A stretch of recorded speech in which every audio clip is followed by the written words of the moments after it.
Welcome to time pass daily. ഇന്ന് ഞാൻ time pass ഡെയിലിയിൽ വന്നിരിക്കുന്നത് നിങ്ങൾക്ക് എല്ലാവർക്കും അറിയാവുന്ന ഒരു പള്ളി നിങ്ങളെ ഒന്ന് പരിചയപ്പെടുത്താൻ വേണ്ടിയാണ്. ഞാൻ ആ പള്ളിയിൽ ആദ്യമായിട്ട് പോയതാണ്.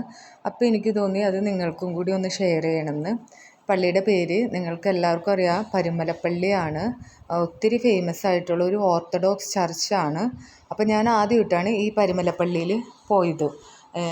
അങ്കമാലിയിൽ നിന്ന് നമ്മൾ ട്രെയിനാണ് പോയത്. ട്രെയിന് തിരുവല്ല ചെന്ന് ഇറങ്ങിയിട്ട് അവിടെ നിന്ന് ബസ്സിൽ പരുമലപ്പള്ളിയിലേക്ക് പോവുകയാണ് ചെയ്തത്. യാത്രയൊക്കെ വളരെ സുഗമമായിരുന്നു.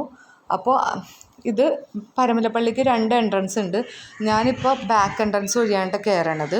അപ്പോൾ ഈ ബാക്ക് എൻട്രൻസ് ആണ് ഞാൻ ഈ കാണിക്കുന്നത്. Saint Peter's and Saint Paul's church Parumala എന്നാണ് ഈ പള്ളിയുടെ ഒഫീഷ്യൽ നാമം. ഈ തിരുമേനിയുടെ പേര് സെൻറ്റ് ഗീവർഗീസ് മാർ ഗ്രിഗോറിയസ് എന്നാണ്. പരുമല തിരുമേനി എന്നാണ് അറിയപ്പെടുന്നത്. ഒരുപാട് അത്ഭുതങ്ങൾ പ്രവർത്തിക്കുന്ന ഒരു വിശുദ്ധനാണ് ഈ തിരുമേനി. ഈ തിരുമേനിയുടെ കബറിടമാണിത്. ഇത് പള്ളിയുടെ ഉൾഭാഗമാണ്. ഇങ്ങനെയാണ് പള്ളിയുടെ ഉൾഭാഗം ഇരിക്കുന്നത്. ഈ ഉൾഭാഗത്തിൽ തന്നെ തിരുമേനിയുടെ കബറിടത്തിൻ്റെ ഒരു ഭാഗമുണ്ട്. നമ്മൾക്കത് കാണാം കേട്ടോ. ഞാനത് എടുത്തിട്ടുണ്ട്. ഇത് അൾത്താരയുടെ ഭാഗമാണ് ഈ കാണുന്നത് മുഴുവനും.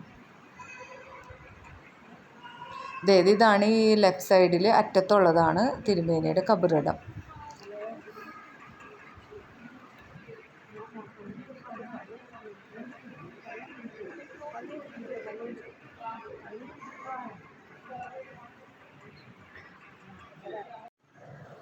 ഇതാണ് തിരുമേനിയുടെ കബറിടത്തിൻ്റെ ഒരു ഭാഗം. പള്ളിയുടെ അകത്തുള്ള പോർഷനാണിത്.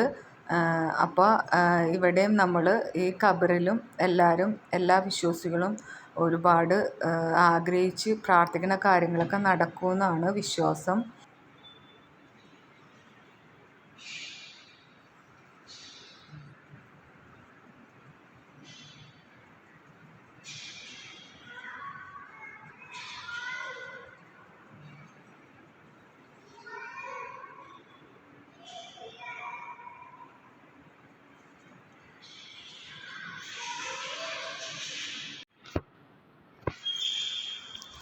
ഇപ്പോൾ 12 മണിയുടെ മണി കൊട്ടി. ഇനി 12 മണിയുടെ നമസ്കാര പ്രാർത്ഥന നടക്കുകയാണ്.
ഇത് തിരുമേനി കിടന്ന കട്ടിലാണ്. ഈ കട്ടിലിലും ഒത്തിരി അത്ഭുതങ്ങൾ നടക്കും. ഈ കട്ടിലിനെ തൊട്ട് വിശ്വാസികൾ പ്രാർത്ഥിക്കുന്ന കാര്യങ്ങളൊക്കെ സാധിക്കുമെന്നാണ് പറയുന്നത്. തിരുമേനി കിടന്നിരുന്ന കട്ടിലാണിത്. തിരുമേനി ഉപയോഗിച്ചുകൊണ്ടിരുന്ന കട്ടിൽ. ഇവിടെയാണ് വിശ്വാസികൾ തിരി കത്തിച്ച് പ്രാർത്ഥിക്കേണ്ടത്. ഈ പള്ളിയിലെ മെയിൻ നേർച്ച എന്ന് പറഞ്ഞാൽ എന്തെങ്കിലും കാര്യം സാധിച്ചു കഴിഞ്ഞാൽ നമ്മുടെ ഹൈറ്റിനുള്ള തിരിയാണ് ഇവിടുത്തെ മെയിൻ നേർച്ച. അപ്പോൾ അത് കത്തിക്കണ സ്ഥലമാണിത്. ഇതാണ് തിരുമേനി താമസിച്ചിരുന്ന വീടെന്ന് പറയണത്. നല്ല മനോഹരമായിട്ട് അവരിത് അറേഞ്ച് ചെയ്തിട്ടിട്ടുണ്ട്. ഇവിടെ ഭയങ്കര പീസ്ഫുള്ളാണ്.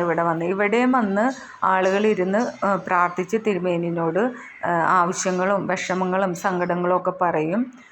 പരിമല തിരുമേനി എന്നാണ് അറിയപ്പെടുന്നത്. ഇതും നല്ല മനോഹരമായിട്ട് അവർ അറേഞ്ച് ചെയ്തിട്ടുണ്ട്. ഇവിടെയാണ് ആദ്യകാലങ്ങളിൽ തിരുമേനി താമസിച്ചിരുന്നത്.